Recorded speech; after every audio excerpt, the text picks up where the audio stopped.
What's up, queens and male queens and the scrotes and the negative value males? Sorry, I'm still kind of getting a little set up here. Just please bear with me. I apologize for the lateness today, but I had a spot. It's comedy slang. It's a term that comedians use for doing comedy. And anyways, my spot was supposed to be at 10:30, so then originally that's why it was at 7 or whatever. And then they were like, that show's canceled because of Mother's Day. So I blame mothers. Really, if we have to blame one person or one group of people, it would be the mothers. No, but anyways, the show got canceled, and they're like, you're on the earlier show now, and then it ran long because, anyways. Shout out to the Female Dating Strategy podcast for being in the chat. Welcome. It's been a while. It has been a minute. I appreciate you ladies. By the way, I've lost track. I just realized that I was making the thing, and I've completely lost track of what episode we're actually on, because the queens, they were numbering them for a while and they stopped numbering them. So I'm honestly not sure. I say episode 86 and 87, but it might not be. All I know is we're 5 months away from catching up. I think Lilith is officially gone. It's been a couple weeks. And as I mentioned on the last one, I'm just trying to squeeze these in when I can. So I think Lilith is gone. Also, these going forward will be, if you want to watch them after the fact, the lives, they'll be, you got to either sign up on YouTube or Locals or Patreon, any of those things, and then to get access to the link. But obviously, if you want to just watch them live, they're free for everybody. It is a free for all, if you will. So, and then whoever one of the Female Dating Strategy ladies is in the chat. My guess is lovely Ro. What's up? How's it going? And thank you everybody for joining me this evening. So as always, we will put up a poll to see if we want to skip the episodes or not. We're going to do 2 episodes. I don't want to be here longer than I need to be, and neither do you. I feel like I'm a teacher at a class nobody wants to be in. That it has those vibes, doesn't it? And speaking of teachers, by the way, we're back this Tuesday night, new episode of Low Value Mail with our guest Sarah Higdon, and Wednesday with the Bathhouse. So don't miss those.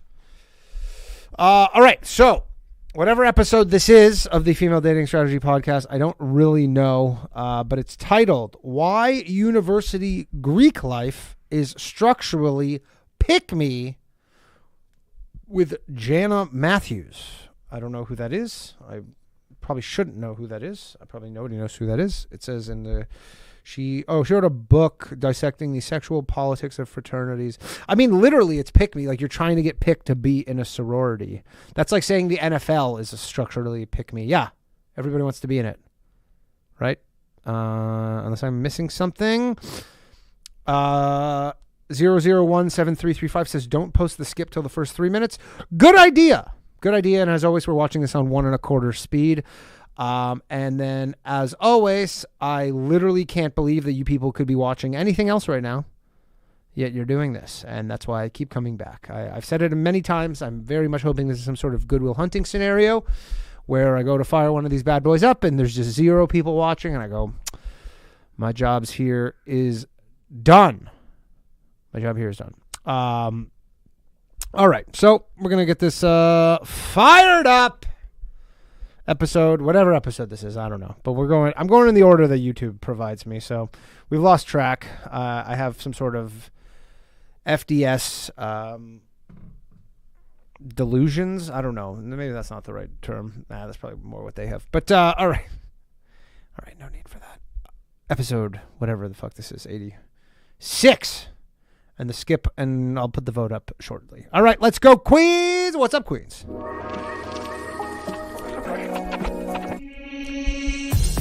What's up, Queens? Welcome to the Female Dating Strategy podcast, the meanest people only podcast on the internet. I'm Ro. And I'm Savannah. And Lilith is out again this week, but we have a guest here, Professor Jenna Matthews from Rollins College, author of the book, The Benefits of Friends Inside the Complicated World of Today's Sororities and Fraternities. And I have to say, how I found you was I was reading a Slate article about the unequal gender ratios of parties at fraternities. And I was a person who wasn't in a sorority, but went to a lot of fraternity parties. Like it never clicked together that that's what was happening. So like when I read that, I was like, oh, that's why there was always like a bunch of women there and like no men. And there was a discussion in this article about the changing demographics of campus. Guys know what's up. As we've said here, a lot of men are just not going to school. They're not in education, employment, or training. So the gender ratios of campus has started to get really, really skewed. So like just kind of researching you and actually looking through your book, I was like, oh, this is actually research on what's happening on campus with sororities and fraternities and how that's changing the gender dynamics. And it was really, really fascinating because there's a lot of like dynamics that if you're not inside of that world, you may not know about because like clearly they very closely guard a lot of the information, but also because like dating on campus, even if you're not, I lied. I'm not waiting 3 minutes to put the poll up. So I was really interested in anybody who, because we talk about this, like it is the one place where men clearly have the advantage in most colleges because of the fact that the gender ratios are so skewed now. The only consolation they are. Well, there's a military where it's the opposite. So like with our friend Elle from our other political podcast, where she was talking about there's so few women in the military that like then the gender dynamics are often in women's favor as far as like dating. So I'm like, okay, so maybe there's balance in the world. But by the way, female dating strategy in the chat with some odd comments says, women are trying to not bleed out in a forest from having their clitoris shaved off with a rusty knife. We are not the same. I mean, I will say this. I am staunchly against female genital mutilation. So we are the same. We are the same. I mean, in our position on that one thing. Just thinking about this book and like the stream, everybody. I really wanted to bring in the podcast because I'm like, first of all, not having been part of a sorority, but also like not completely understanding what to do about the campus dynamics. Like this was a really, really good breakdown and fascinating breakdown of what goes on and then like what we can do about it. So welcome to the podcast. Thank you so much. I'm just delighted to be here and thrilled to have this conversation. Yeah. So I kind of wanted to start, I want to talk about some of the more lurid stories of this book that are really fascinating about what happens like with the dynamics of, first of all, getting recruited in a sorority and then get those votes in, by the way, everybody. Make sure you get your vote in. Your vote matters. And like how the sororities end up reinforcing a lot of the toxic behavior of the fraternities. Yeah, okay. I mean, so I can definitely start there. I think to back up a little bit, I mean, as you said, there's women outnumber men on campus about a ratio of 60 to 40. And that's not across the board. So I think at technical colleges, for example, the ratio will be flipped. But sort of just your average campus, there's about 50% more women than men. And as you talked about, anytime within a heterosexual dating community, the minority gender controls that dating script. And so heterosexual men have a competitive edge over women just in general. And it's not just college. So you think about the vibe of what it's like a sports bar, and where there's always more men than women, and women are going to, in those kind of scenarios, are going to get a lot more attention and basically have her pick of who she brings home at night. And so fraternities, on the other hand, or college campuses are kind of in that reverse role where they're the gender minority, and so therefore they have the ability to call the shots. You want me to talk a little bit about like how fraternities engineer the social scene? Yeah, let's start there then. Okay, yeah, sure. So fraternities engineer the social scene so they can have even more power, even though they already are have a ton of power in that situation. And they do that through what I kind of call fraternity party population control. So one fraternity chapter will often mix with multiple sorority chapters at one time. So you'll go to a party and there'll be just the fraternity members in that particular group, and then there'll be just women from all over the place. And it's sometimes just even opened up to sort of all women, on campus are invited as well. I will say it's really weird because in Canada, like sororities and like fraternities are barely a thing. And I know they're so big in the US, and like in Canada, it's like all the losers go and do that. So that's one way. And then the other way is that if fraternities want to narrow and want to make that gender divide even greater, they will often take the men in their own chapter, the younger men in particular, so the freshmen and sometimes the sophomores, and they will basically take them out of commission by making them work during the event. So they're the designated drivers, they're picking up, dropping off, they're serving alcohol. They're not really in a mode by which they can interact with the other women. And so as a result, that's exactly why it feels like there are so few men and so many women at these parties, because there are. And they do that to increase the odds that they're going to find somebody who'll be willing to hook up with them. Yeah, I didn't realize to the extent that they were actively socially. And I mean, it seems smart, to be honest. Seems like that was a good strategy, if you will.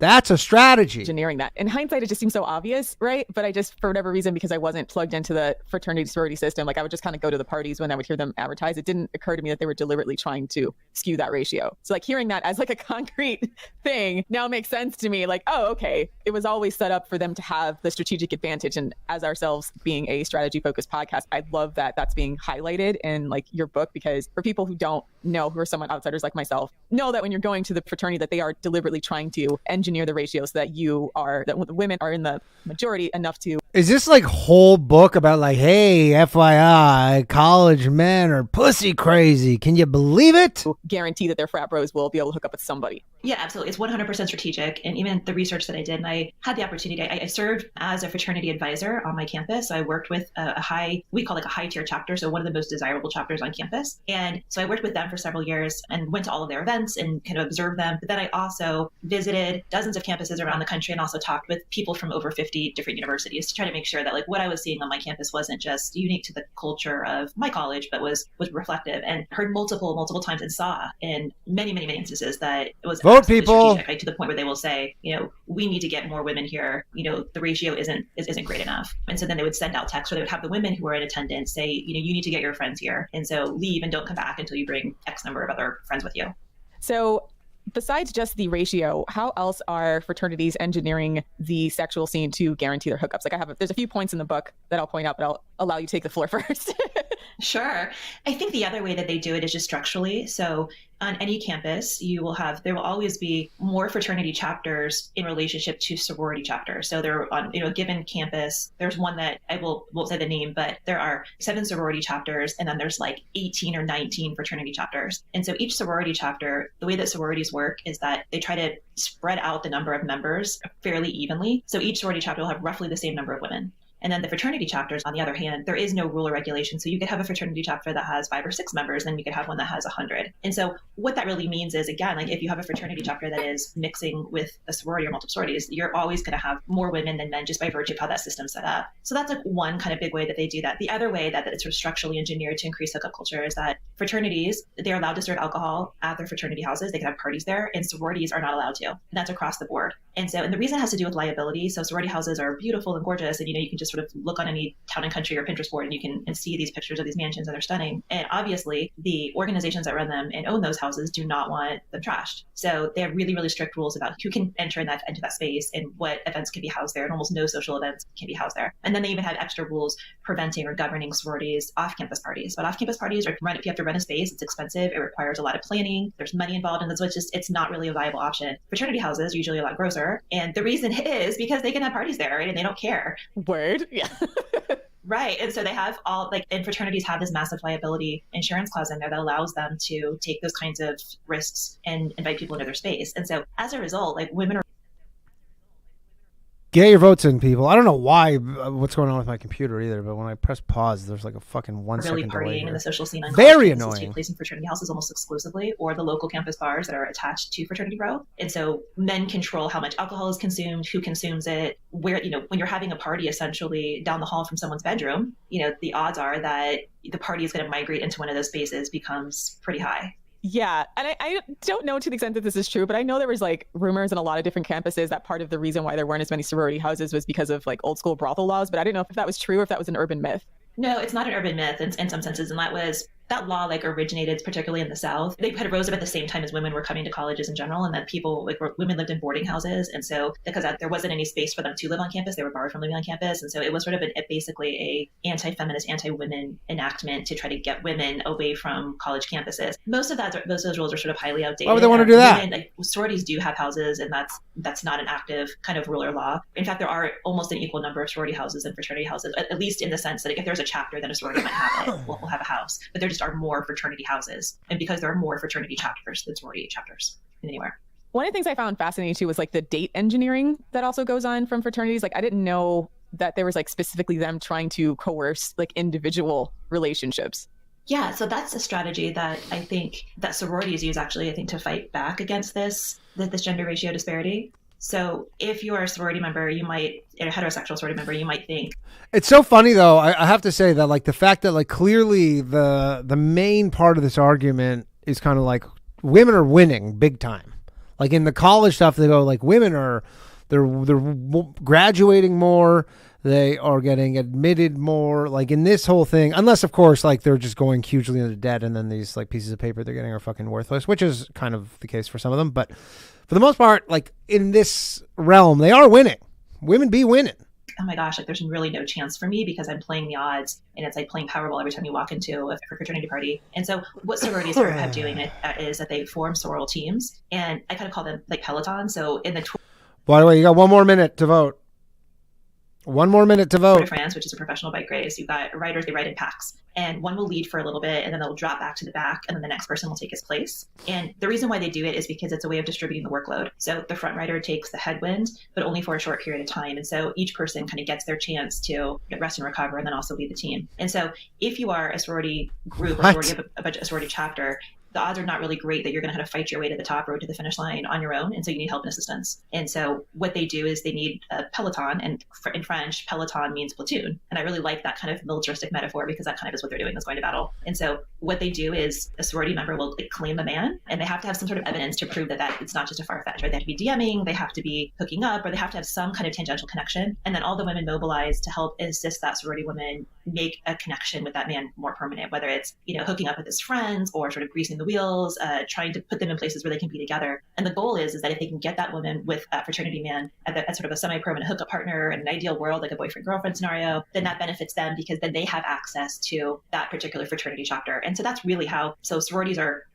teams are competing. What a weird world. Anyways, that's a skip. Pulls over. And that was episode 86 or whatever. By the way, give it a like. It is sped up. People are asking, is it? Yes, and someone, Joe, makes a very good point. Once we catch up, we can't skip anymore. So you don't want to be too liberal on the skipping. Although I haven't been doing these quite as frequently, so there's that. But yeah, you do want to factor that in there. So anyways, we are on to the next episode of the Female Dating Strategy, and this thing is really pissing me off because for some reason there's this weird lag when I pause it. I don't know what that's about. This is 37 truths you should have been taught about men, part 2. I think on the last episode we did part 1, and I think each one is about 12. So we got 12 truths.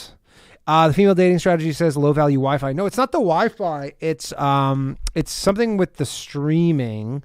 Something with the streaming. I don't know exactly what it is, but it's not the Wi-Fi. But I appreciate that roast. That was a roast of Scroat, everybody. By the way, Ro, what happened to the roast of Scroats? They used to be so frequent, and then now they're just like not that. I haven't heard a roast of Scroat in so long. It was some of my, I would speak for everybody watching that this is some of our favorite stuff. So, roasted. Anyways, all right. Episode 37, or not 37. Sorry. This is episode 87. I don't fucking know. All right, let's go. What's up, queens? Welcome to the Female Dating Strategy Podcast, the meanest female only podcast on the internet. I'm Ro. And I'm Savannah.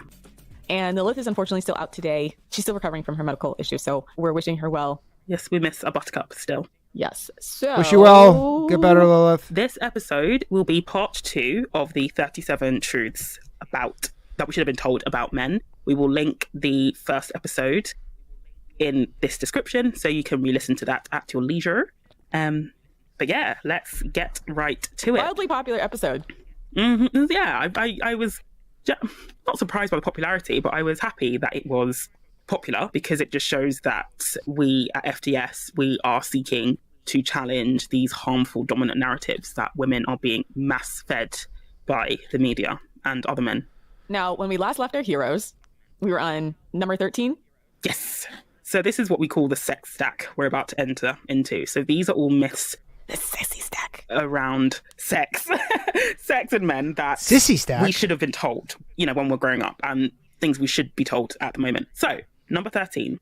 A man does not have to love, like, or even care about you before he will be willing to sleep with you. Male sexual attention is abundant and low value. This is a very important lesson to learn very early on, because I think, unfortunately, there's a lot of equating sexual attention from men from having a lot of value, especially when you're young, because quite frankly, you don't have anything else. You don't have anything else like monetarily, or you've not necessarily like accomplished a lot in the world. Or you haven't really formulated your own sense of self, like, so to speak. And so you're not really yet aware of your intrinsic value as a woman and as a person. Especially women, we are taught that all our value lies in how men see us. If they see us as fuckable, if they see us as wife material, all that jazz. I just always think of like the very enclosed environments of high school. I mean, again, a lot of that does have to do with biology. I mean, obviously, that's not your only worth as a woman is your fuckableness, but on like a kind of, on the most basic level, like if we were to be reduced back, there's a nuclear bomb and we're going back to hunter-gatherers, then that does carry a lot of weight.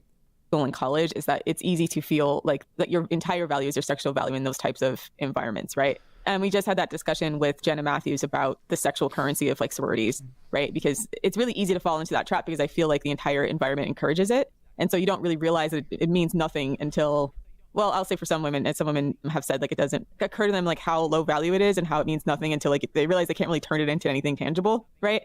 So like you sleep with a bunch of guys, it wasn't really that, the sex wasn't really good and it didn't really help you reputationally most of the time. And he still treats you badly as well. He still treats you badly, yeah. And I think as well, I remember reading on the subreddit probably a few years ago now, but a user said that, how, I guess, we have dedicated scrotes who listen to every podcast episode just to, I guess, know what we're up to and to critique us, which I respect, to be fair, at least they're listening. Bye, Athletic Greens. That feels like kind of a shot, doesn't it? That does feel like a bit of a shot. We're all scrotes. Use our promo code. No, some of them actually, they'll openly say, I listen every week That's just to hear us. what they have to say, and I'm like, fair play.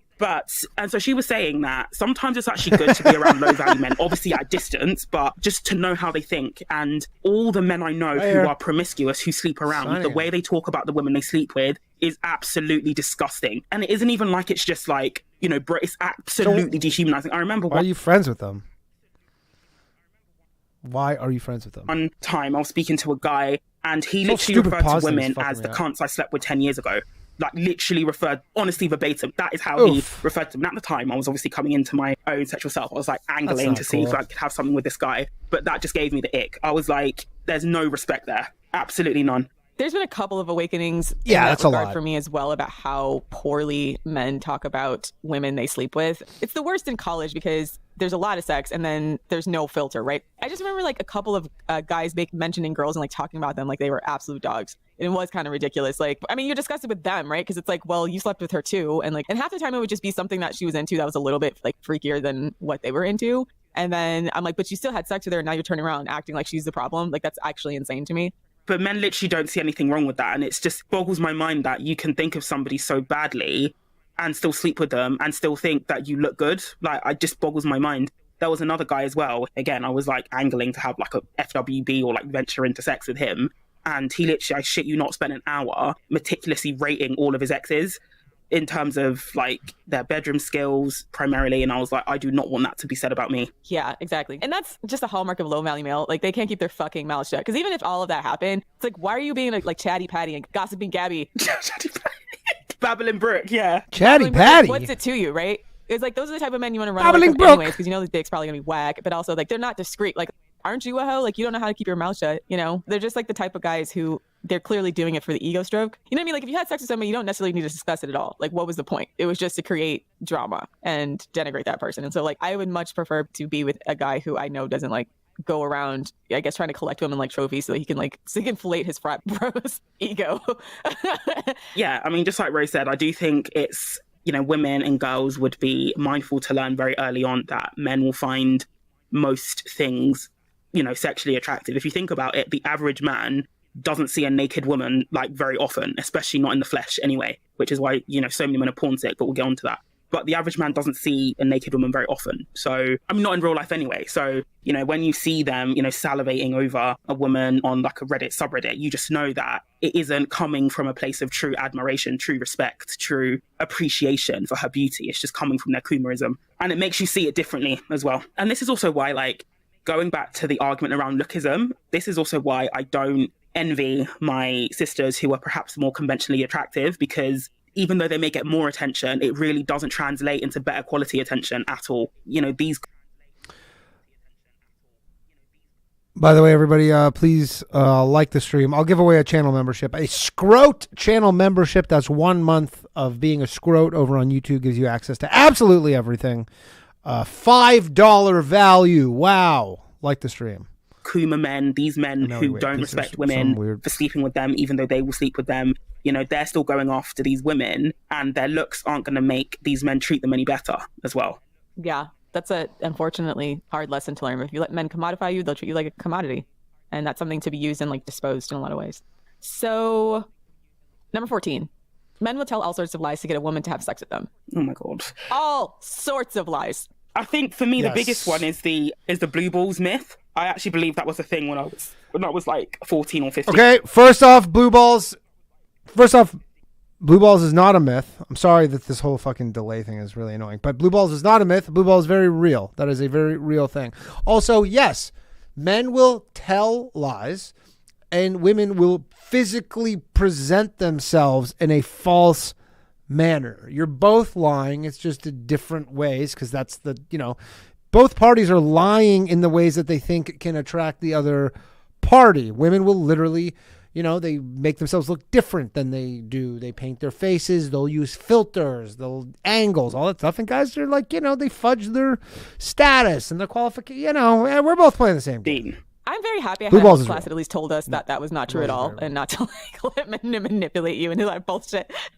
I was never told that. I mean, luckily I didn't act on it, but I genuinely thought it was a thing. But then again, I was with a scrote at the time. I was dating a scrote at the time who was clearly using that to manipulate me into having sex with him. Mm-hmm. I mean, for me, it was always like a surprise at just how elaborate men's lies would be and just how malicious they would be sometimes to have sex with you. I think we have a trope in our culture where, you've seen like romantic comedies where it's always like boy meets girl, boy gets girl, or boy tries to get girl, boy loses girl, boy tries to get girl back. And basically, like, a lot of times have to go through a series of mishaps where they tell a bunch of lies. And then we're all supposed to think it's really cute and funny when it all works out at the end and he gets the girl of his dreams to come back. The problem is, like, in reality, most of the time it's them hiding a depraved moral character instead of like anything cute, like that's harmless, right? A lot of stuff that men will lie about is stuff that probably women wouldn't even occur to lie about. I mean, men will lie about having entire families, right? Like about not having an entire family. I mean, and this is true. This is like fairly common that like men would have entire families they're hiding whole children. I mean, hiding, like wives. Not recently. That was, I concur, and I'm very fascinated with it. That like that phenomenon where yes, men would in the past, like in the 30s or whatever, 60s, they would have a whole other family and they would just lie about it. And I mean, it's impressive that you could keep two full families on the go without either of them knowing. That's like playing life on extra duper hard mode. Shout out to Brian Nyberg for the super chat. Appreciate you. They're on the dating apps acting like they're single and they have like entire obligations. So I think sometimes it's just like realizing like that men will lie about quite literally anything, stuff you can think of and stuff you wouldn't think of just to have sex, and it's kind of mind blowing.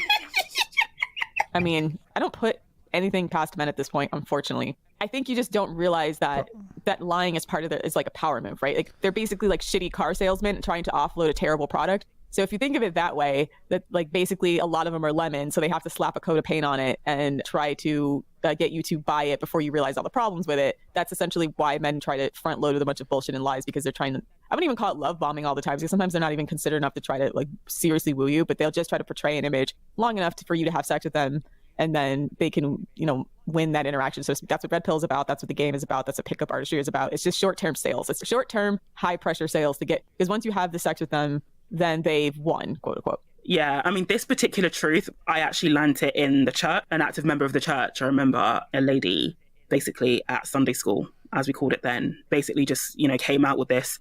And that's one of the lessons I've always carried with me, is that when it comes to sex, I think it was Natalie Lou who said, like, a man will literally sell his own mother for the possibility of having sex. And so that leads really nicely into number 15, which says that male promiscuity is problematic and could be a sign that he has an unsavory character and a bad attitude towards women. So I think it was actually Lilith who made this really excellent point. Obviously, as she always does, she was in a way that gets the scrote's backs up. I absolutely think it's true. What? Male promiscuity is a red flag? It's all just biology. I mean, look, yeah, it's not cool, obviously, if you have like a partner to be like going and cheating on them and stuff, but like, these are... There's nothing inherently wrong with it. It's probably not great if you're just like doing that for the rest of your fucking life, but to go through, a point of your life where you're like that. I don't know. I don't think that's wrong for men or women. By the way, shout out to Brian Nyberg again. Says Brian Callen has 2 families, but they probably know about each other. And then he says, love you, Danny, you should get an FDS tattoo. No, that would be maybe one of my most unhinged things if my first ever tattoo was an FDS tattoo. So probably not going to do that. Female Dating Strategy Podcast says, any man who has a lot of sex who is not a professional athlete definitely raped some of those women. Whoa. No. I think, see, that's like where because we agree on many things with the ladies over at FDS. But you're like, they inherently just think all guys are rapists. Some guys are rapists, certainly. Of rapes that occur, it's definitely a more male-dominated thing. But to say that if you're not a professional athlete, I'm sure professional athletes are raping chicks left and right too. If a man has a high body count, he's likely at some point resorted to deception when it comes to getting women to sleep with him, almost 100% of the time. Especially if we understand dating and, sexual dynamics. If a man...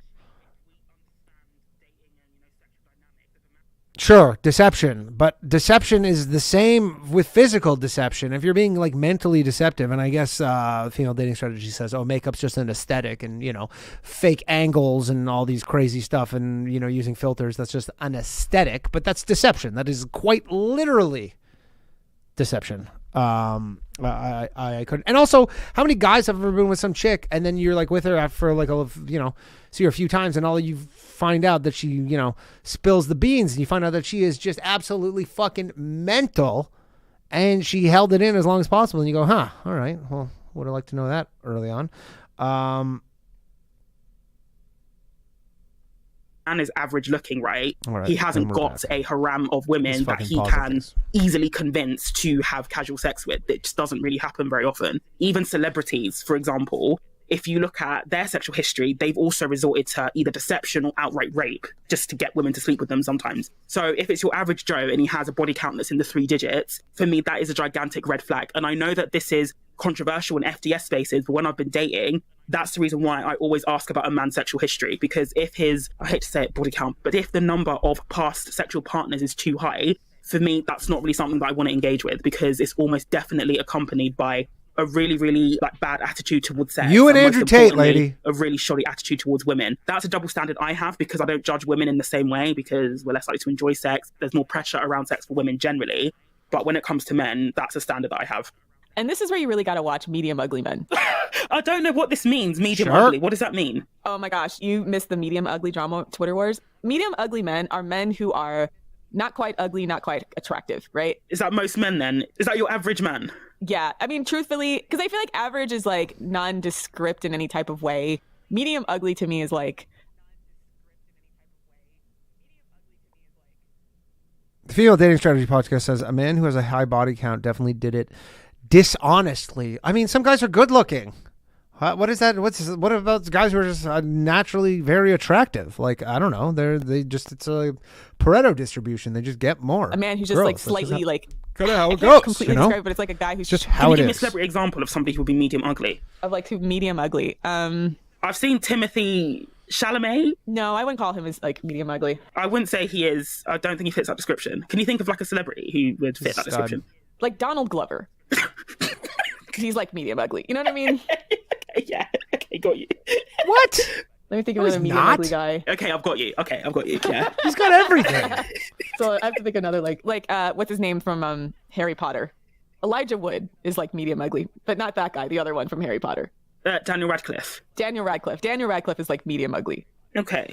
Pete Davidson is medium ugly. Oh, I think Daniel Radcliffe is better looking than Pete Davidson. Yeah. That's just me personally. Yeah, Pete Davidson is medium ugly. So basically, yeah, they're guys that are like, they're not quite like attractive, but not quite ugly. Right, okay, got you. Okay, I've got the concept. So basically, a lot of these guys slang dick because of the fact they're out here slanging a lot of dick. And a lot of it is because like women assume that because they're not like the most attractive guys that they're safer. Make the mistake of... They make the mistake of thinking like, oh, this isn't even closer than like the hottest guy I've ever had sex with. Like this guy can't possibly be... I don't even understand how you could say this stuff about these people who are like legitimately super famous. You're talking about the guy who played Harry Potter. It's like one of the biggest movies of all time.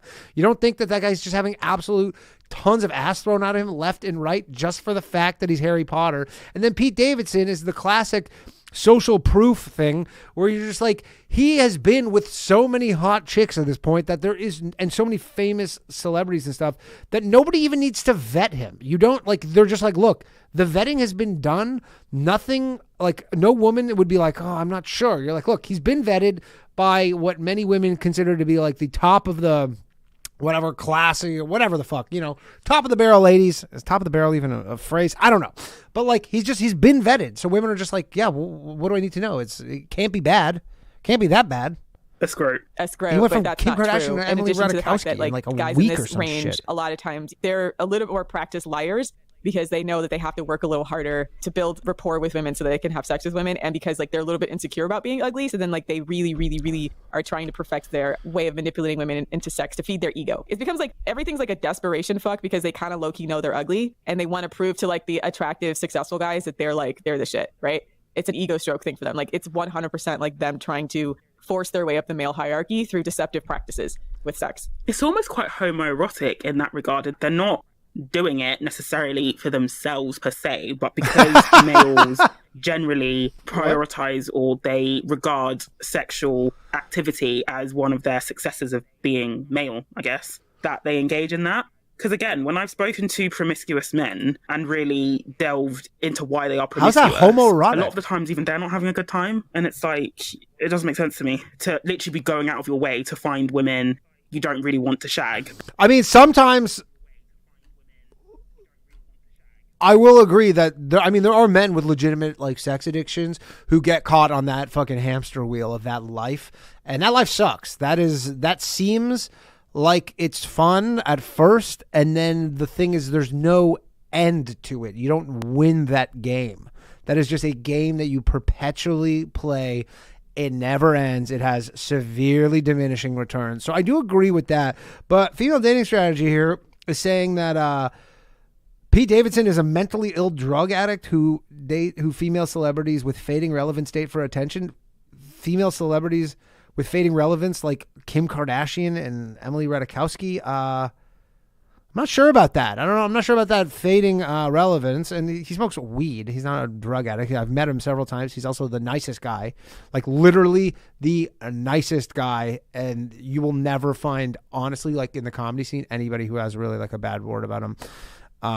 He's just, man. I mean, he sounds like maybe he is on that hamster wheel a bit, but he's on that hamster wheel at the absolute highest level known to man. It's but shagging them anyway. It's an admirable. ego thing. Like I said, these guys who are promiscuous. So there's different tiers of men who are promiscuous. There's like the men who are, there's the 1%, right? The men who are literally the 1% of men. They are generally like professional athletes. So you're talking about physically the most attractive men possible, most physically fit. Like the LeBrons. Yeah, the LeBrons. Right here. Like Cristiano Ronaldo's, all those guys. Like just think of all the professional athletes. Why? Because they both have the genetics and the money, right? Like they are the top 1% of the sexual scale. So those guys get a lot of women because they're both rich and handsome and fit. But even Cristiano Ronaldo raped a woman as well. So there's that. What?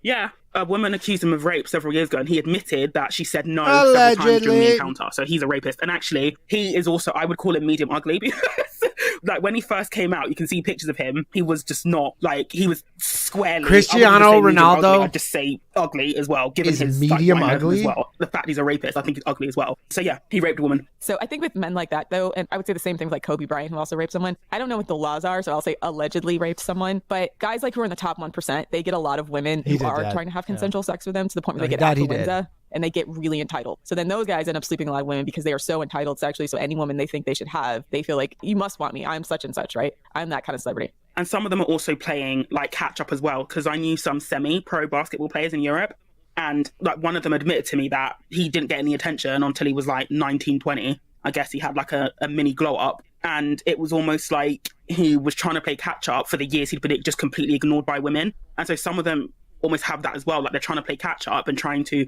prove to themselves that, yeah, I can get women because they were ugly when they were younger.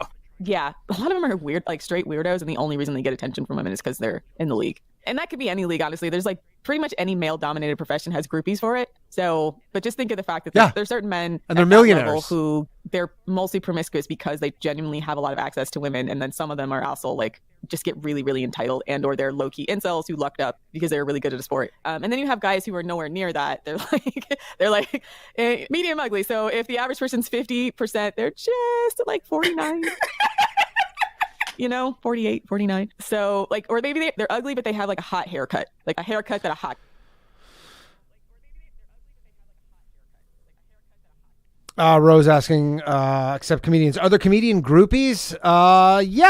Yeah, there are comedian, I guess, but it's not like this. It's not the same. There's just the comedy fans closer. I don't know if like, I'm trying to think. I'm sure Matt Rife has a lot of comedian groupies. I'm sure, but I'm sure like Nate Bargatze doesn't have any. Comedy's different because like there's no.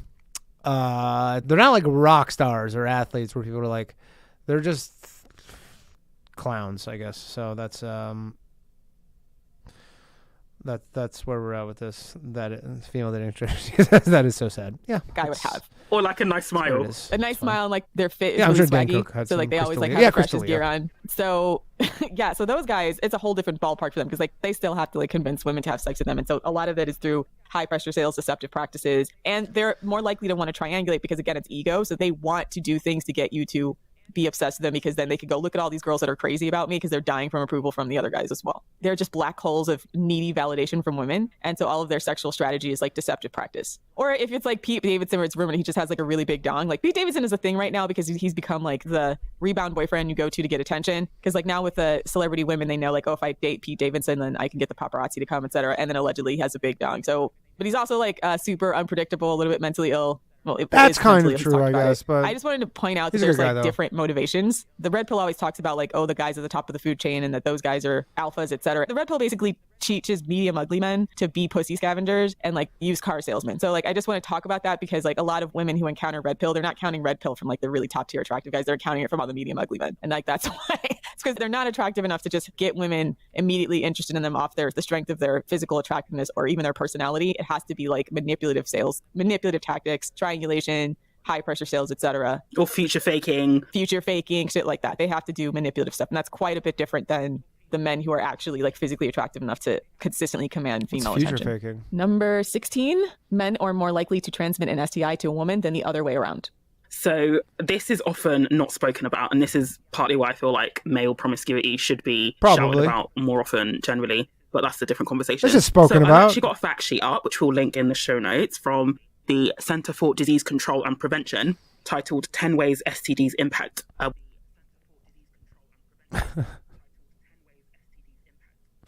Female Dating Strategy Podcast says, it would be hilarious if the next gen of popular comedians is only attractive men like Matt Rife. Let me tell you, I spend a lot of time in the comedy clubs. That man is few and far between. At the end of the day, there's always going to be room for just generally funny looking people. And again, he's just, there's not a lot of from him. men. Not I'm a lot not of gonna guys. go through the whole I mean, it thing, literally makes it but harder they to have do quite a good comedy looking like that. infographic, a good about the ways in which STIs impact women differently. And this adds to the increased cost, so to speak, of women engaging in sexual activity with men, which is why we always say, women should bear that in mind, refrain from casual sex and get commitment and all that jazz. But anyway, so one of the things that accounts for this difference is that a woman's anatomy can place her at a unique risk for an STD infection compared to men. And that's all to do with the lining of the vagina being thinner and the vagina being a good environment for moist bacteria to grow, which is what STIs basically are. Another thing is the effects of HPV, and it also being the main cause of cervical cancer in women. But HPV is very common in men, but most of them do not develop any serious symptoms, whereas women can actually get There's a cancer vaccine from for it. it. Women who are pregnant can pass STDs to their babies. Women are more likely to confuse the symptoms of an STI or an STD with something else as well. So, yeah, I would definitely recommend having a read of this graphic. It's really, really well written and laid out. But yeah, basically fucking ain't fair. So women act accordingly. And STIs is, unfortunately, an area in which we are more at risk than men. And the reason why it's important to know this is because women are often more likely to be infected with STDs, even though they have quite a few less partners than men are. And it's because men are more likely to be super spreaders, essentially. And because they don't exhibit symptoms as well. And like, men don't get fucking tested anywhere near enough as well. They just don't. It's actually really disgusting. They just don't get tested. Yeah. So like when you read a lot of STD statistics, they'll show that there's a slight female bias in like who has the STD, but like who's transmitting it is overwhelmingly men. Pretty much anybody who has sex with a penis puts themselves at risk. And then obviously men who have sex with men have astronomically much higher rates of everything as well. So just think of it like once you add dick to the equation, you are substantially increasing your risk of sexually transmitted infection. And not even just STIs and STDs, it's also UTIs as well. Like the number of women who, when they were in a relationship with a male partner, they were getting UTIs on the regular. When they split up, they miraculously stopped.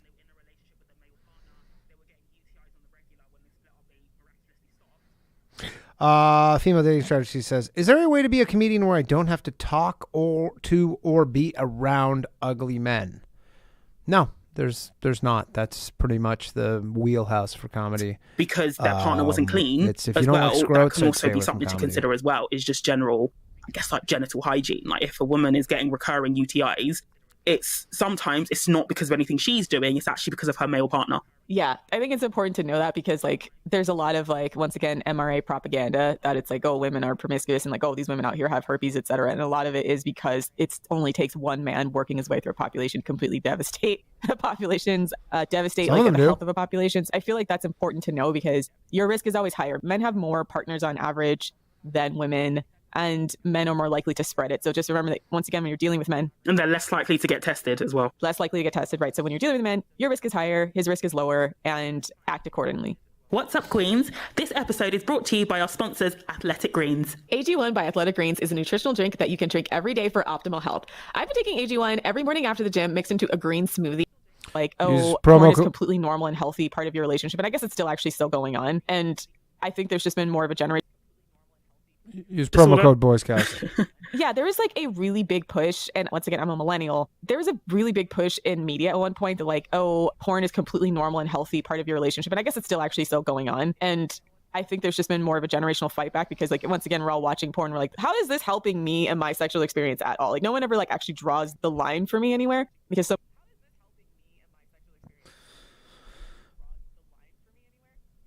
Female Dating Strategy Podcast says, I want to go to a comedy club dressed to the nines and just roast ugly men and ruin their week. Like, you want to be on stage doing that, or you want to be in the crowd doing that? Because you'll get, I don't know if you've seen these videos where hecklers get destroyed, ma'am, but you will get destroyed. And if you want to do it on stage, you can go for it, but we've heard your roasts, and they are not good. So much of it's like abusive, degrading, unrealistic, great, completely like DM me and I'll sexually exploitative, etc. So the narrative that like, first of all, that men like have to watch porn and that you like have to have porn in a relationship and that's going to somehow enhance it. I don't know where that came from. There's not to me like a whole lot of evidence that that's actually true other than what's being put out by Pornhub itself, trying to convince people that their product isn't shit. And also that like finding other women attractive is a completely different thing than like having the idea that men like have to look at and ogle other women all the time because like they really don't. Yeah. And, you know, especially with the ogling other women part, you know that like most men, if you were openly ogling other men, complimenting their muscles, complimenting their bum, most men would not be here for that. Guarantee it. Yeah, no, I mean, I can't tell you how quickly the tables turn when you do that to men. That's why I think they're full of shit. I'm all for getting revenge that way as well. Like, if a guy tries to be like, if he's ogling a woman, I'll be like, that's nice. A couple days later, just salivate over I'll just salivate over Michele Molinare and see how he likes it. Oh, all day. I mean, like I said, I used to just do that. Like, it's interesting. It's interesting how quickly men's ego is shattered by you finding other men attractive. Like, and you would think for someone who's that insecure, and which most of them are, that they would be equally as respectful. And sometimes you just got to learn them a little bit about like the pecking order in the relationship because like bring him down a couple pegs, easily done. I said this in another podcast, but like I didn't, maybe it was in the Discord. When I was younger, like I straight up didn't know I was supposed to like not tell my guys I was dating I found other men attractive. I thought it was just like, because I did think it was normal. Because they would say like, oh, it's normal to talk about like other people you find attractive. So like, I mean, I would talk about NBA players I thought was hot, I thought were hot, etc. And like, it was funny how sometimes like men would be totally comfortable objectifying women and talking to me about it honestly. And like in return, I would just talk about men I found attractive. And it's like they weren't expecting it. It was weird. It's because men genuinely don't believe that women are visual, and I've had to correct several of my male friends, and it's like, that is not true. The reason why you don't hear women harping on about our physical preferences, which we do all have, is because women are punished. Well, also, it's just, I think it's more so that guys just seem to value appearance more than women, like objectively. Like, again, how many hot women have you seen with guys who are scrotes or whatever you would call them, pretty average looking dudes, and then vice versa. You're like, you don't see vice versa. More for speaking out about it. Too much. But now I'm glad that's changing. Women are, saying it with their chest. Like, I remember when there was a 22-year-old on Twitter who basically said any guy who's over 25 is basically a grandfather, and I've no interest in him. And all the guys were like dog fighting her. They were curled up in the fetal position, and then when they got up, they wanted to like completely deplatform her. They doxed her, dry heaving at night in the dark. Literally crying, and she literally said, "I don't date guys," and she was 22, which is fair enough. Like, but these guys, they took it literally to the depths of their being and just attacked this poor woman. And so that's what it is. But men genuinely believe that this whole thing that men are more visual, women aren't as visual, and it's not true. Like men, if you're listening, it is not true that we don't care what you look like. It's just not true. Yeah, I find it interesting that it's still shocking to men right now, because like if you just see Twitter or TikTok, you can see like women are thirsting over attractive men all of the time. And that's a marked difference than like, I think the pre-internet age. Even like, I mean, I'm a bit of a Hollywood history, but even way back in the 1950s, you still had actors, people like, Richard Burton, Burt Lancaster, like, Jackie Kennedy famously said after she slept with JFK for the first time that he's no Burt Lancaster, basically saying he's medium ugly. Like, yeah, JFK is medium ugly. Perfect example. Oh, okay, yeah, fair. But even back then, there was a concept that these men are more attractive than these men, Yeah, I think they just, for whatever reason, when you say it to them, it's like a shot to the heart. I guess because men are not used to being bombarded all of the time with male objectification the way women are more normalized to hear it. So like when you hear it, it's not as much of a phase. Some women who are a little bit more influenced by when men say stuff like that, it makes them feel a little bit more insecure, especially if like they grew up in the type of culture where like women are constantly, well, I guess most cultures are constantly being objectified. And so they'll listen to that and then feel that that's a standard I have to live up to, etc. And so I feel like increasingly women are just like coming back with their own standards, which I think is the right way to go. Like you just basically got to be like, okay, I mean, you're no Giannis Antetokounmpo, but you just basically go back with them with whoever you find attractive. Like, I mean, I started told my exes about men I thought were more attractive. You ain't no LeBron. Good pronunciation. Yeah, LeBron is medium ugly to me. I personally find LeBron really attractive, but it isn't so much his face, but it's more just his build, like the whole image. Like, I like, he's very tall, very muscular. He's almost reminds me like Anthony Joshua. I'm not sure if you've heard of him, the British boxer. Like, they have a similar build. That's what I really like about LeBron. His face is a bit, but it's just the whole... A billionaire? Yeah, medium ugly. It's great. His body's like, he's kind of a butterface. I don't know what the male equivalent of a butterface is. I feel like this whole episode we should just call like medium ugly. Exploring. We'll do another episode like just on medium ugly men. Yeah, it might be a bonus where we just rank celebrities at medium ugly, just sort them into piles. Yeah. But anyways, the point was like that, like they don't have to watch porn or ugly women, and it's perfectly fine for you to also have physical sexual preferences. Yeah. It's partly not their fault, but it is, I'm still going to assign like 90% of the blame to men as a class, because they just haven't challenged the dominant narratives around porn to the point where, men now complain that they don't have a healthy outlet to express their sexuality. And it's like, that's mostly your fault. Yeah, so if they know porn stars on a first name basis and all those kind of things. Oh my god, yeah. He's lost in the sauce. Pass. Yeah, obsessive Kuma disorder, porn sick, probably limp dick. So, number 18, men do not respect women who engage in casual sex. This sort of links back to what we said in number 13, in that I genuinely believe, if women who think that casual sex is empowering, girl bossing, I'm owning my sexuality, if they heard the way these men speak about them behind their back, they would be disgusted, because there's just no respect there. Yeah, a lot of them don't respect the women they're currently having sex with, much less like other women they see having sex. And like, I don't think you should necessarily live your life according to respectability politics that men set out, quite frankly. It's just basically being aware of that like in some respects, they will use that as an opportunity to disrespect you. So if you're going to go that route, like you need to have some kind of other, something else that's going to mitigate what's going to become like a social problem for you, right? And some women do it like, I think class privilege really does a lot here. So there's guys that look at the Kardashians and look at them and think because they have casual sex and like they are often having sex with, they'll go from one boyfriend to another, whatever. And they'll look at them and be like, oh, those girls are promiscuous and they're such bad examples of what women are, and like call them all sorts of names. But at the same time, it's like they're rich. So fuck what y'all are saying. You know what I mean? Like, so it's kind of like, I feel like class privilege really helps women here who are promiscuous. Like they can make it basically seem a lot more liberated. If you don't have their class privilege, like it can actually work against you. And they've done studies about this with like female dynamics within sororities as well, where a lot of times the girls that don't come from as much money are slut shamed a lot more than the richer girls, even though they might have the same amount of sexual partners. And so I want people to be aware of that. Like some of the slut shaming that comes from women as well as men has to do with class privilege. And so if you're having a lot of casual sex, remember, like, if you're working class, like, you're a hoe. If you're rich, then you're a liberated woman in a lot of ways. And like, that's just the way that society perceives it, fairly or unfairly. In fact, I mean, obviously it's clearly unfair. It's true, because even if you go historically, like, women who slept around and were working class were prostitutes. The women who were well off, they were mistresses or courtesans. Like, it wasn't framed in the same way, even though they were often doing exactly the same thing. Right. The reason for that is because of like people with class trying to protect their. Well, like, were they literally prostitutes? Like, were they having sex for money? Because obviously being a mistress is a different thing, unless you're also being paid. And then now we're just talking about, like, you know, we're talking about prostitutes on the corner versus like a high class escort, which I think everybody would kind of make a distinction between. That one is class better privilege, than and then the other. also male sexual strategy where you always want to have like some women who are like good time girls, like the Madonna whore complex, and then like the respectable women that can bear your progeny, etc. So a lot of the like disrespect that comes from women who engage in casual sex is because it's not just like arbitrary female hatred. Yeah, I mean, some of it like is that, but it's also girl. because like having a group of women you can dehumanize and like sexually exploit, and then not have to like care about your progeny or anything that might happen to it, and then having another group of women who are respectable enough to carry your like your family name and your genes or whatever else, and is a male sexual strategy that's been a thing since as long as we've had patriarchy. So like, you know, I mean, you've seen this with like Game of Thrones, like King Robert Baratheon had like bastard children he didn't claim, and then he had like his former queen, his wife, and then like those children that he claimed, etc. Shout out to the patriarchy. And that like the disrespect of casual sex, the disrespect that comes with that is because it benefits them to do so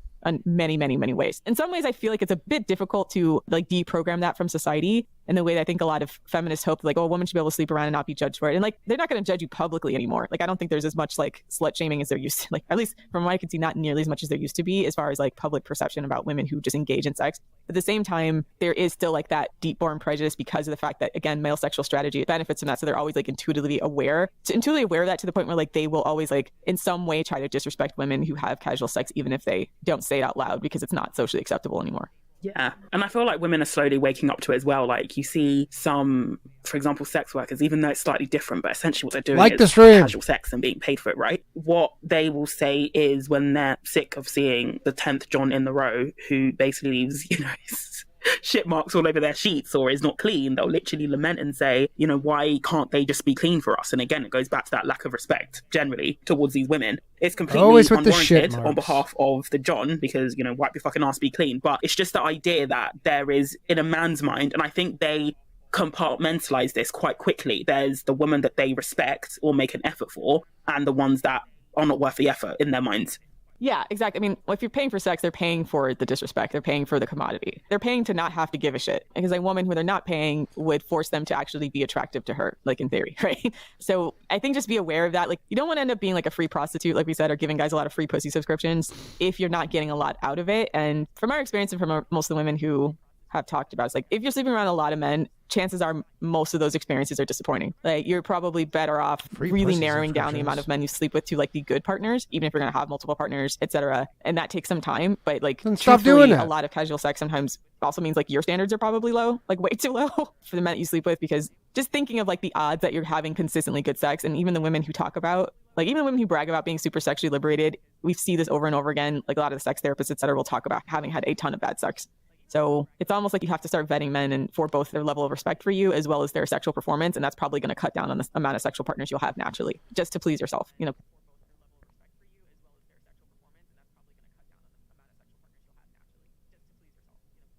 Shout out to LP for getting gifted a membership. Congrats. Brian Nyberg says, Danny, ask FDS in the chat.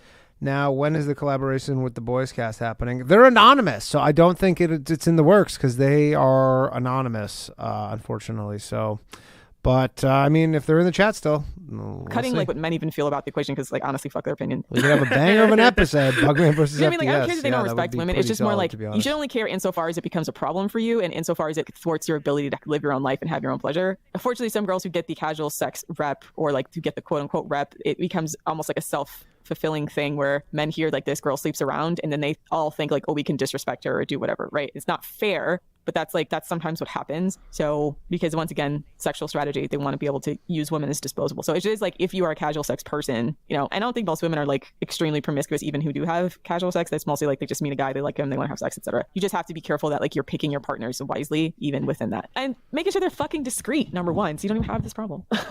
There are real ones that I'll be friends and like none of them would know you had sex with them. Like, you should have in a perfect world, you could have sex with a whole group of guys, a whole group of friends, and like none of them would know about each other. Oh my god, yeah, not gonna happen ever.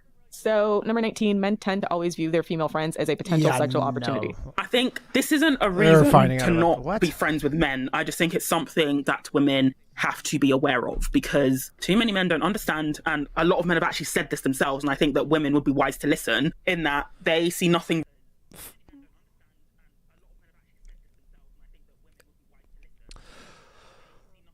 Look, guys don't want to be really friends with women, and it's not a tenable thing, because it's just not something that can last. Being friends with women, it's just not an option. Just think about it logically, because if you're friends with like really good friends with women, and then you get a girlfriend or boyfriend, just like it's not something that'll last. And yes, it is true that a lot of guys are friends with women because they're just waiting for their opportunity. If there are women listening to it, that's what's happening. If there's guys who are watching this, you've probably been there at some point. Honestly, every guy has been there at some point where they're just waiting. And then a lot of times, I'm sure I've spoken to a lot of women where this happens. They go, yeah, a guy who I was friends with, like, kind of told me he was like into me. And then I said no. And I go, and what happened then? They go, yeah, we're not friends anymore. And that's always the case, is they shoot their shot. And then wrong with, if their female friend was over. Like, let's go to the Marriott and 100%. Let's fuck, I would bet $100 that your male friend, they would probably be there in a flash to have sex with you. Yeah, they wouldn't turn it down. They wouldn't turn it down. Me personally, if somebody is a friend, there's no sexual attraction, like nothing sexual Correct. will ever happen, because I see them as a friend. Nope. And to me, that's what the meaning of a platonic relationship is, where there is no underlying sexual tension or attraction or whatever. Men don't see it this way. They see nothing wrong with secretly wanting to bang your female friend. And this is why I feel like many women get blindsided when this is acquaintances. It turns out that their male best friend for 10 years has actually always been in love with them and wants to have sex with them. Yeah, I mean, because it costs men nothing, right? Once again, the risks aren't the same. So, of course, they'll have sex with you because it doesn't cost them reputationally. It does nothing to them to have. Oh, if you're playing the 10-year long game, that's ridiculous.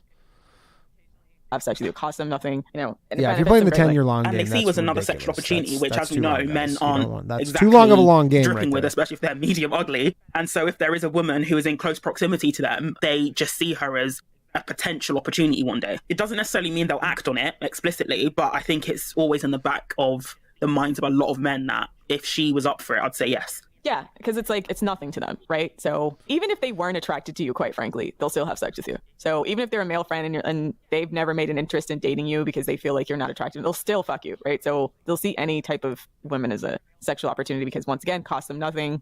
And if you like allow it in any way, shape, or form, they'll do it just to do it. Number 20, the idea that all attractive men are bad people, chads, womanizers, is a cope that is propagated by unattractive men. Preach on this one. The medium ugly men have sent out too much propaganda. Propaganda. Tired of this ugly propaganda. And again, as I've always said, in my experience, the guys who are more Who said that? or the guys who are deemed to be more conventionally attractive, Never they heard always this treat ever. you better than the ones who were medium ugly. Yeah, because medium ugly guys have something to prove, right? So it's all about... Yeah, and because they don't have experience with women as well, because they're medium ugly. Hell they no. often don't know how to relate to women. They can be quite emotionally stunted as a result. Lies. And obviously I'm speaking, generally, I'm not saying conventionally attractive guys, can't be like dickheads or whatever, but just generally speaking, I do think that medium ugly men have a sort of chip on their shoulder. Hence why the whole Chad is a thing. Chad being synonymous with attractive man, basically, or conventionally attractive man. I just want people to know it's such a crapshoot between a man's personality and how he looks. It does not matter nearly as much as I think the red pill and all these incel groups like to believe. They like to believe that every guy who's attractive is a womanizer because that's what they would be doing if they had that opportunity. That's really what it comes down to, is their personal values. But there's also plenty of men who are definitely relationship guys or wife guys who are very, very attractive. No, they and then you don't. have like bridge trolls, right? Like who like their entire fantasy is about being attractive enough to live what they imagine the attractive men are doing but aren't. Right. So a lot of whom are not. So interestingly enough, quite a few men that you would think would be constantly promiscuous because they're attractive guys are not that way. Like they generally prefer relationships. Some men don't like being objectified, believe it or not. Like that gets old for some of them too, even if they do get a lot of women throwing themselves at them. So you notice like even Justin Bieber settled down and like seems to be completely faithful to his wife. So, and Justin Bieber, I mean, I don't think he has any shortage of women who've been interested in him over the years, but like I think it probably just gets old of like women, even at his level, like throwing themselves at him, and he just wants to be in a relationship, right? With someone who genuinely loves him, yeah. Someone who genuinely likes him, yeah. So Does. you know what I mean? Like it doesn't matter. I mean, I think he went through a phase like not when he was speaking 'cause I younger. relate But to some that, guys by the grow way. out of it. Some guys never have something like that, and who has it and who doesn't, or who wants it and who doesn't, almost has nothing to do with like how attractive they are, and has everything to do with their personal character. Yeah, exactly. That's why a lot of times when you give an ugly man a chance, all of their fuckboy ways come out. It never works out. Yeah, because they're just like fuckboys without opportunity. You gave them the opportunity to act on their fuckboy fantasies that they never had before. And to inflate their ego as well. I told you about a guy who I worked with once who had the biggest trouble getting a girlfriend. And as soon as he got a girlfriend, he wanted to cheat on her because he thought it would be his only opportunity to cheat on a girl. Like he literally wanted to cheat on her. What? Male logic, by the way. He wanted to cheat on her because he wanted to experience cheating on a girl. But like, I'm like, can you just like focus on the fact that you just got a girl who was interested in you? And once again, I'm not even That's completely sure that girl crazy. was real. It was actually related. What? To be honest, to this day. I mean, I think she was real. I don't think she was actually like going to meet him because she didn't live in the same country. Well, so I if was the like, girl's yeah, not okay. real, then it's So not I think she was cheating. scamming him. This is like the early days of internet scams. Scamming queen. But yeah, so there's a lot of like extremely like high value men who are kind and all those and gracious and respect women, etc., who are very that's fine. handsome If you're and who getting would be scammed, someone that then people would nothing consider wrong with that, shides. then. And then on the other hand, there's the other men who are basically gargoyles inside and out. And if you give them a little bit of an opportunity, they're just going to show you how much of a monster they are. There's no correlation behind how a man looks and how he acts. Like you have to just like Gargoyles. you have to try to filter by how a man acts, and then find the bunch that you find attractive in there. You find sexually attractive enough to want to fuck consistently. So this is the next 8 in the series, the 37 Truths You Should Have Been Taught About Men. Check out the discussion on the website on thefemaledatingstrategy.com/forum. And find us on Patreon, patreon.com/the female dating strategy for further discussion. All right, that was episode. I can't. Oh, this pisses me off. I don't know what's going on, but this pause thing is like I press pause and then it literally goes on for like another 5 seconds, which is really annoying the shit out of me. All right, do we want to do another episode? It's kind of late here. It's after 11 o'clock. But if we want to do another episode, we got 150 people here. So if we want another one, yes, a lot of yeses. All right. No more, please, no more. Do it. All right. Okay, all right. Next episode, we have got the horrors of the legalized sex trade. Oops, with Ellie Arrow. I really wish I could figure out this stupid fucking pause thing. Brian Nyberg. What's up, Queens? one Welcome word. to the Shout out Female Brian Dating Strategy Nyberg for this- Podcast, the meanest female. all the super chats. What's up, Queens? Yeah, if you're wondering why this like weird pausing thing keeps happening, because there's literally like a 5-second delay between me pausing it. Wally says, Danny, go to Tampa. I plan to be in Tampa at some point soon at Side Splitters. I just got to work it out with them. Okay, so this is the horrors of the legalized, not the horrors, the horrors of the legalized sex trades with Ellie Arrow. And god damn it, if this isn't a fucking hour and 20-minute episode. Fuck. Can't go back. All right. Shout out to Propaniac. I don't know what the fuck this is. Mood? What is that? I've never even seen one of those. Shout out to Propaniac. All right, let's do it. Only podcast on the internet. I'm Ro. And I'm Savannah. Literally like And a I'm Lilith. 5-second delay. Buttercup is back! Yay! Yay! Very We're nice. back, yeah. I have so much to talk about, but we have a guest today, so we're going to focus on our guest, but I'll do the update episode later. Yeah, we haven't talked yesterday. Yes, our guest today is Ellie Arrow, a sex trade abolitionist and educator. Hi, thank you for having me. Thank you so much for coming on the show and for speaking with us. I've personally been really excited to get you on because of all your work around the discourse on the sex trade and sex work as well. Welcome so back, do you wanna Lilith. just give us a bit more information about your background? Yeah, sure. So I'm Ellie Arrow. I'm a feminist activist from Germany, sex work, and my career main work. subject is the sex trade. So that's prostitution, pornography, stripping, all these go together. They overlap. And many people know in Germany, it's all legal, basically. Brothel owning, escort agency owning, sex work management, some people like to call it. So basically pimps. Yeah, that's the huge debate. Is there like can you ethically manage the sex trade? Yes or no? Oh my gosh. Well, I think some people might notice as well in recent years, Germany sort of gained a bad reputation. Like the press in Europe, they call us the brothel of Europe. And it's often my gosh. regarded as a failure and actually an exploded market and a lot of human rights abuses. And that's what I found when I looked at it. So that's both just reading material from researchers, from the government, from police. And then over the years, I had a chance to speak to a lot of survivors of the sex trade. I've also spoken to women who consider themselves sex workers. So I think we can learn something from them as well. But my stance at the end of the day, this industry is so overwhelmingly exploitative that it can't be reformed. It can't be made ethical. And examples like Germany or New Zealand, I can speak to that as well, show that. Nice. So can you tell us a bit more about what's going on in Germany, where, the sex trade is basically legal? Because we see, or there are arguments that, making it legal will make it safer for sex workers and it will just make it a safer industry. So it'll be really interesting to see if that has been the case in Germany, or has it been the case in Germany? Yeah, so that's a really big question, but maybe we can start with a little bit of the history. So there's a misconception that prostitution was legalized about 20 years ago in Germany. But really, and this is the case for many countries across the globe, an acceptance towards the sex trade has been in basically every patriarchal culture from the beginning. And an acceptance of the sex trade does not equal an acceptance of the sex seller. Those are two very different things. So just sex buying as a part of male culture, soldiers or craftsmen or kings. There's one infamous case that people should know about in Germany, the Council of Constance. It was called in the Middle Ages when there were like 3 popes at the time, and men were trying to figure out who's the true pope, and they all got together in the city of Constance for several years to discuss this, and they hired a huge number of women to service them as prostitutes during this time. So it's also a misconception that, men of the church were always anti this industry. We have this view today. The left wing, is pro-industry and the right is anti. But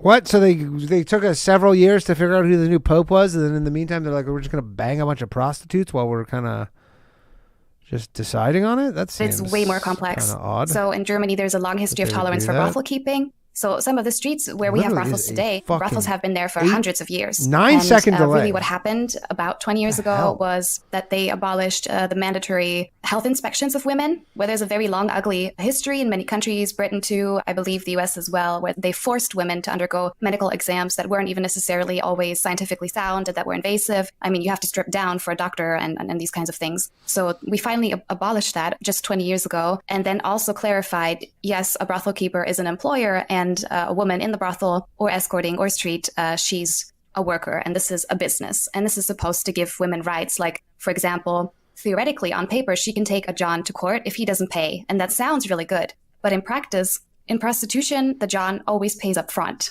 because the chance that later on he's going to say, oh, I didn't feel like that service was good enough, or like I didn't come or whatever, so give me my money back. That kind of situation happens all the time. So she wants the money up front to not have to fight him over the payment.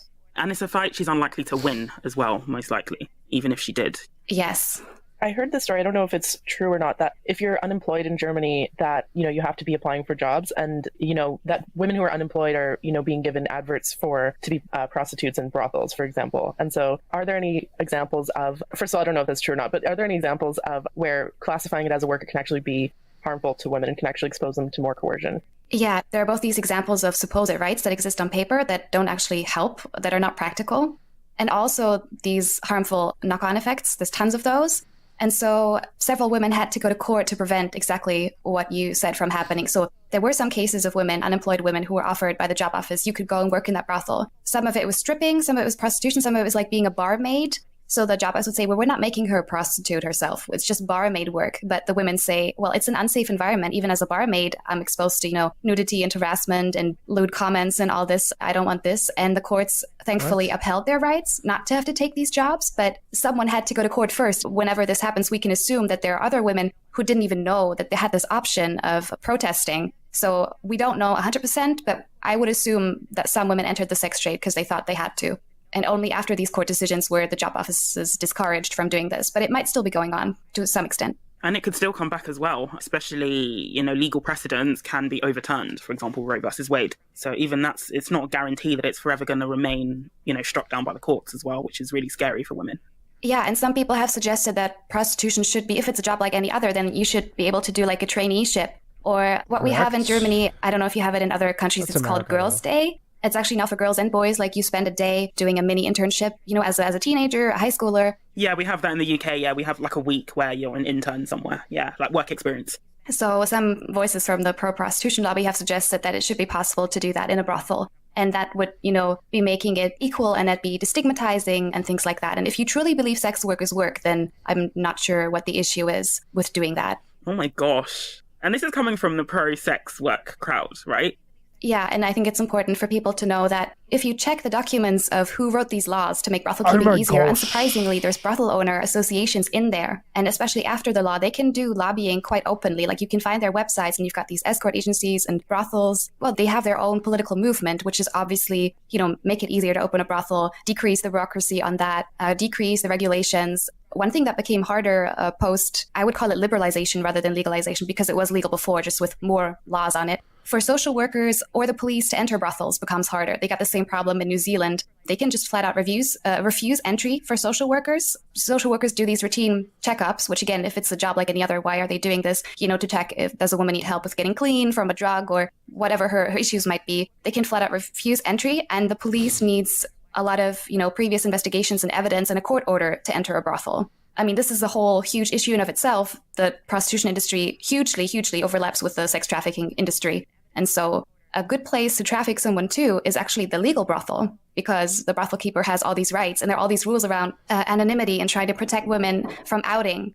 The biggest issue for women in the sex trade is just social stigma, and we hear this from the sex workers work crowd all the time. It's just the stigma. Anonymity is a priority rather than sex trafficking prevention, which is not really an issue. That's just a conservative myth or something. And so brothel, actually just accessing brothel papers, all the paper trails in that area, if there even are any, because obviously there's payment in cash and there's ATMs outside brothels because a lot of these men are married and you don't want it showing up in your bank statements. But anyway, for them, it's best if there's as little oversight as possible. And really the whole sex workers work movement has this narrative of stigma is the most harmful thing. External society is harmful, police is harmful, and there's a very shameful history of police violence, actually. So that's not made up, but they pretend like that's the biggest issue, and they just forget about John and pimp violence, and that can really flourish in an environment where you've just removed any external spectator, critical voice, or intervention. So one of the things I think is woefully naive about the sex workers work feminists is that for some reason they think the sex trade, out of every other trade that exists in humanity, really, that the power is going to be shifted to the workers instead of the owners and the buyers. So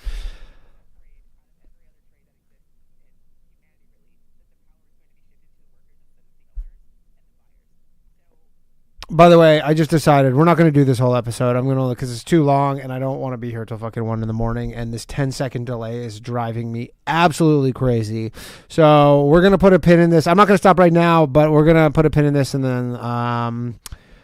then pick up where we left off next time. So we're not going to do the whole thing. I'm just letting you know now. But it's mostly because of this too stupid 10-second delay, brothel owners from going and lobbying Congress or the government for owner-friendly laws that are exploitative to the workers, like pretty much every other industry does, right? So what I've read from people who advocate for things that are like the Nordic model, is that basically the same thing that you said, which is that by making this illegal industry, the cops can't then monitor some of the seedy activities that go in and out because they now need, there's a higher barrier of getting a warrant to go check out if something's happening versus if you just know there's prostitution happening in there, you can break it up. And then also that it gives a lot of power to both the pimps or the brothel owners and the johns, because then they're not they regulation are the market and they supply the market demands, and the women are the product essentially.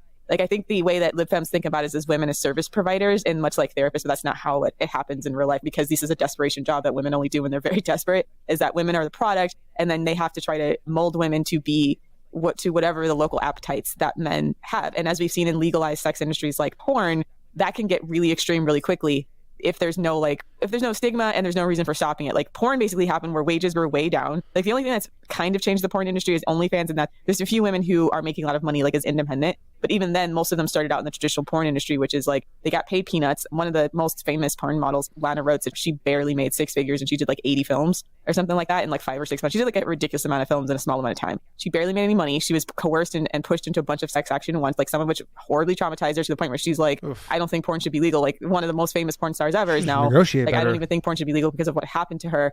When I look at the porn industry and I look at what the effects of legalization have done, in no ways has it put the hands in the workers, and it's made a lot of virtual brothel owners, as well as the distributor's very rich, but none of the porn stars themselves. I'm kind of wondering why the conversation never goes back to the idea when it's illegal, it actually allows the women to have a little bit more power or at least in the Nordic model, where it's decriminalized on their side, but criminalized on the buyer side, it allows women to have more power because then they can't be pushed into as readily into what the market demands. And also like the stigma keeps the Johns from being able to like lobby the government to make unfavorable laws for them. Yeah, so it's really frustrating how people forget, because even if you take pimping out of the picture, and that's an important conversation in of itself, the market forces and poverty as a pimp, or homelessness as a pimp, or drug addiction as a pimp, like all of those don't disappear. And I don't think people quite realize what becomes legal. They think they're decriminalizing, you know, a woman who's got a high school degree and she speaks the language and she knows her rights and she runs her small escort agency from her home or something. And that's not what the average business looks like at all. Oh, there's so much to discuss here. I just want to mention that. So when it becomes legal, the market absolutely expands, and that drives down prices. So prices are at an all-time low in countries like Germany. And people like to talk about, you know, it's a privilege to see a sex worker, but any man can afford this. Like there is prostitution for everybody. You can, like on the street, it can be as little as 5 to 10 euros. In the brothel, an average encounter will cost like 50, 60, 70 bucks. I've heard of these like all you can fuck brothels that it would be like 20 bucks. Well, I've heard it because we've heard the Scroats and the Minister like legit bragging about this, but like brothels that are basically like a buffet. You can pay a cover charge and then you can just have sex until you're done, I suppose. And it's the women have to turn a lot of tricks to make even like their whatever they owe the brothel back, right? Because the brothel takes a fee. These are illegal now in Germany because women were like dropping from exhaustion, and there were men queuing outside these brothels. So Germany has even sort of backpedaled on some aspects of, I can name a few more. Like, I don't think people realize the amount of cruelty that Johns can legally do to women. So they've now illegalized the advertisement of heavily pregnant women. That was normal. You could even do a gangbang party with a pregnant woman. What? That's unhinged. Or barely legal women. In Cologne, there was a brothel that was called like the teeny, like a teeny brothel. So like women that are 18 or 19 in like schoolgirl outfits. So I mean, there's no limit on pedophilic fantasies or anything of the kind. If a woman is heavily drug addicted, like everyone is considered to be consenting until the individual woman can prove otherwise. And you're only really considered exploited if there is a third party, so a flesh and blood pimp, who has you under full control and you really have no autonomy anymore. Like you couldn't leave the premises. They basically expect you to be chained up, which nearly no trafficking victim is. And also, I think very important to understand about what the Johns are allowed to do. It was actually legal for a very, very long time to rape a trafficked person.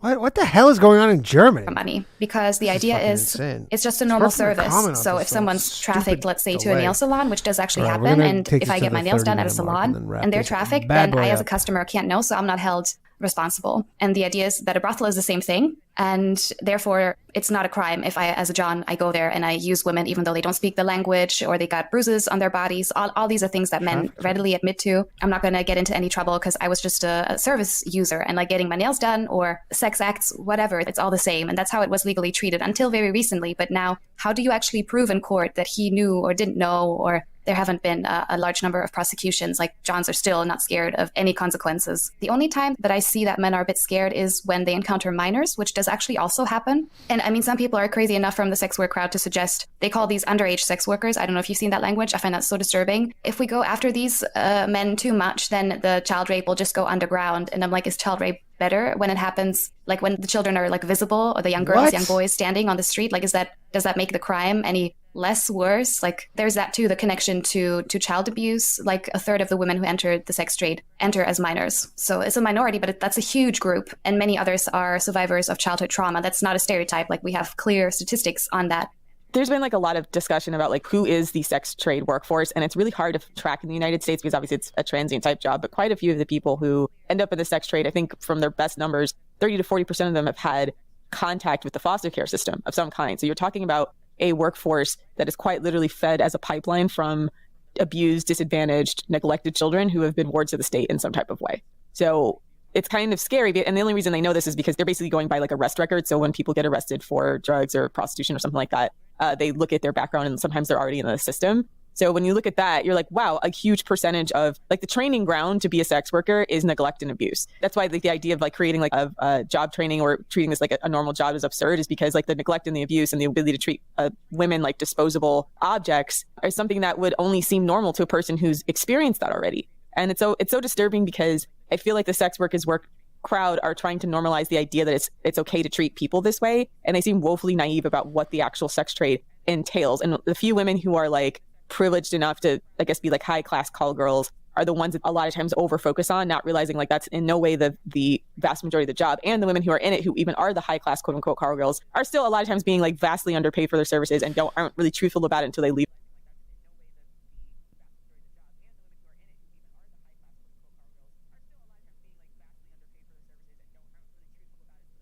We gotta send Alex Rosen to fucking Germany. We gotta like get the U.S. like all-star pedo catchers and send them to Germany for like some sort of crossover event of the century, right? Much like Lana Rhodes, like she's a person who could command quite a bit of money as like a high-class call girl or whatever. But even then, a lot of them are maybe making six figures and they can maybe do it for a couple years. No strategies and here. It's not like a profession that the vast majority, it's not a level that the vast majority of sex workers will even hope to reach, nor is it a situation where they're empowered, because often they end up having to do more and more degrading things to keep getting the same amount of money. Yeah, I find that I've read, I think like now probably 100 plus like shorter or longer biographies of women who are sex trade survivors. Although, I mean, they call themselves survivors because women actually die in this trade all the time, like their mortality rates, even when it's legal, from STDs or drug overdose or violence or just chronic illness that's never properly healed. And a lot of women know someone who was killed or nearly killed. Like that's normal. And when I read these, I could just swap out some minor details or cities. It could be Berlin. It could be Christchurch. It could be Chicago. These biographies across the globe are so similar. Like maybe there's some details, let's say I'm a woman in India and the caste system or something. But a lot of the time, these stories are so similar. And like now there is a global sex trade survivor movement. And these women can really a lot of time connect with each other because the stories are similar despite like vast geographic distances between them. And I was just going to add this aspect that, again, the population varies where you look at, but the other factor next to like poverty and abuse is also being part of racialized minority. Like in Canada, with missing and murdered Indigenous women, vastly overrepresented in the sex trade. US, same, Native women, Black women, women migrating from Latin America. In Europe, we have a huge overrepresentation of Roma women. So this is like one of the poorest, most marginalized community in like all of Europe, who are basically a lot of the time outside the regular economy. And the men from this community, they will work like in meat factories. Gypsies. So doing this really traumatizing work. Our meat comes from butchering the animals, or they'll work in agriculture, and the women are staffing our brothels. And this happens, and this is intergenerational too. It's not like, okay, so this Roma family sends, one boy in the meat factory and one young woman into the brothel, and then they can set up their own business and they exit. No, it's like a lot of these women, like, this happened to my mother or even my grandmother too. This is not a road out of poverty at all. And there's this like huge racist component as well. In New Zealand, it's, it's Asian women and Maori women, Pacific Islanders vastly overrepresented. And they also, in the advertisements, like we can have this whole conversation about prostitution advertising. Like I don't need to look at sex trafficking. I just look at the advertising sites. A lot of these women have to advertise themselves according to racist stereotypes. And I can also, if let's say I'm from Romania, if I put in my bio on my sex worker bio that I'm actually Spanish, I will get more money because I'll be, the rarer the wares, the harder to access this group of women is, the more money men will pay. So Romanian is considered cheap. It's Spanish or German, English, French. That'll be high quality. Can I just say how insane it is to me that like certain That countries seems of like women lying. are deemed higher or lower quality? That like the sort of commodification of women, like they're all just human beings, but like the country that they're from is a reflection of their quality, the same that you might like, an inanimate object. What's wild to me is like how they're marketed to different groups of men outside of their country versus the perception of the women of the men in that country, right? So like if they market it like hot, submissive Russian wives to men in the United States, but then if you go to Russia, they're all talking about like, oh, these bitches are too like uppity now. You know what I mean? Like it's like a completely different, they always like market women from other countries as if they're like exotic and like submissive and catering to men. Whereas like men have the perception of the women in their own country as like pedestrian and too feminist. And that's like almost across the board. It's like a circular thing. So if they're advertising, like if it was the opposite in like Russia, it's like, oh, we're going to get brides from like a neighboring country and say like, I don't know, or somewhere like Beirut or something. It's like all the women in Beirut are hot, submissive and willing. And all the bitches in like Russia are like uppity feminists, and then they're being advertised in the United States as if like they're hot submissive, and then like the perception is that they're uppity feminists, that we're uppity feminists in the United States. So like that to me is like a really almost like universal perception, and it's one of the things I learned actually from other FDSers about how, from other women in other countries, about how like they're stereotyped as always being horrible harpies, and then all these women from these other countries are like exotic and amazing, but really they're just trafficked women. And that's the only reason why anybody would be submissive to any type of scrub, really, who would buy sex orders. Yeah, I was going to say, like, this topic is so huge, you can always go like 5 different directions. I was going to talk about the submitting to the John. So, I mean, a lot of people imagine in a legal trade, they have this specific agreement, we'll do X, Y, sex acts for this amount of money for this amount of time, and then he'll stick to it. I mean, not only do Johns break these rules, I think it's important, like every man who goes to a sex trade establishment should consider, they should know, and a frightening number of them do know about this. It's called, the practice that pimps do, it's called breaking in. So that's when the traffickers serially rape women until they won't say no to anything anymore. And some Johns partake in this, the sadist kind. The majority are not sadistic. They just want her to submit and smile. And one way to achieve that effect is this breaking in process. So when she has been broken in, she's given to like the regular non-sadistic Johns who like want the girlfriend experience or whatever. And they will use her and she will never talk back. She'll be too psychologically broken. So sex trade survivor Hushka Ma always says this, like she just repeats it every time she's in the media platforms, or which they should do way more often. She says, every John who goes to the brothel, he has no idea why that woman is submitting. She could have been, like I said, serially raped by traffickers. It could be poverty, it could be she's hungry, could be a million different reasons. She will always pretend, or very often, she'll pretend to enjoy it because, you know, then he'll come back, he'll pay more, etc. He won't complain about the service, he'll leave a positive review. Her ads will always say, I love this, I'm a nympho, I just love men, blah, blah, blah. He has no way of telling. So even if we can point, I think, a very small group of women who choose to do this, the John can't know. So how can that decision possibly be ethical? Like every time you go to the brothel or escort agency or street, doesn't matter, you're risking a very, very high risk of accidentally raping somebody. And I was going to say another thing, like I said, we can take this conversation like a million different paths to explain how it's possible that, for example, there's this racist advertising or there's no protection for pregnant women, all these things. It's because, and nearly everyone is an independent contractor from a legal perspective. They're not an employee. Like think about OSHA requirements like occupational health and safety. You should be protected from direct contact with bodily fluids. Even just the conversations that Johns have with women, they would be sexual harassment in every other job. But as an independent contractor, a lot of these protections don't apply. So that's how the brothel owners and the Johns get away with a lot of these things. So it's even crazy to think like you're going to have a labor movement to counteract this when there is, on paper, there is no boss. He's just someone renting rooms to her, if that makes sense. Like this gets lost in the conversation as well. And I think it's very important to understand. I'd like to talk more about the safety issues, because that's another thing that I've always found so contradictory with the legal.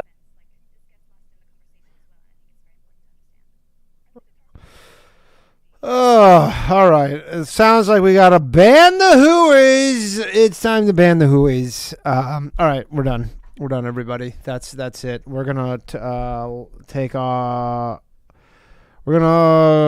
am I trying to say here? We are going to start back up where we left off next time for this episode. As I mentioned earlier, the female dating strategy streams, not the live streams, but the replays will now be a perk of for subscribers. So these will become unlisted, but you can get access to the links of every episode for as little as $1 per month. If you just join the channel, you can just join the YouTube channel. You can subscribe to me over on Twitter, which would be cool because I'm trying to do that. Patreon, locals, whatever you want. But that's how it's going to be moving forward. This is going to be a bonus thing, but obviously the live streams are for everybody. So, all right, that has been the stream. Thanks very much, everybody. I'm sorry about this stupid delay. I'm going to figure that out for next time so that there isn't this fucking literal 10-second delay because it makes it hard for me to respond to. Thank you all very much for joining me this evening. Again, I'm sorry I was late. All that. Happy Mother's Day to you all. I love how we're watching this chick talking about like fucking horrible prostitution stuff on Mother's Day. But happy Mother's Day to the mothers and the sons of mothers and the motherfuckers and all that good stuff. Tuesday night, back with a new episode of Low Value Mail. Wednesday, the Bathhouse. I'll see you at one or both. Have a very good rest of your weekend, everybody. And get home. I don't know. You're probably at home, so getting home safe doesn't really make any sense. But good night to you all. My shit heroic. Empathic abilities, yeah, my face be also stoic. Bleep, blow up, nigga, that just means I'm working. They see me as a leader, so that's why I'm Captain Kirkin. These tracks from the stars, that much is for certain. You can feel this hit if you up or if you hurt. I'm raising my stock, not talking my feet in some Birkin. Number Johnny 5, got a fucking short circuit. Bring the track to life when I spit phenomenal. When I hit, she feel that shit in her abdominals. These rappers make me laugh like comic view, they comical. You know I got a ball out, I hit the track running just like Sonic do. They don't wanna turn on my light switch. Yeah, they was trying to get me on my hype shit. Yeah, they don't wanna turn on my light switch. Yeah, and they tried to down me on some KO type shit. Yeah, they don't wanna turn on my light switch. Yeah, now we pulling up fresh on some flight shit. Ha. They don't wanna wanna turn on my light switch. Yeah. They don't wanna turn on my light switch. They don't wanna turn on my light switch. Yeah. They was trying to get me on my hype shit. Yeah. They don't wanna turn on my light switch. Yeah. They tried to down me up some KO type shit. Yeah. They don't wanna turn on my light switch. Yeah.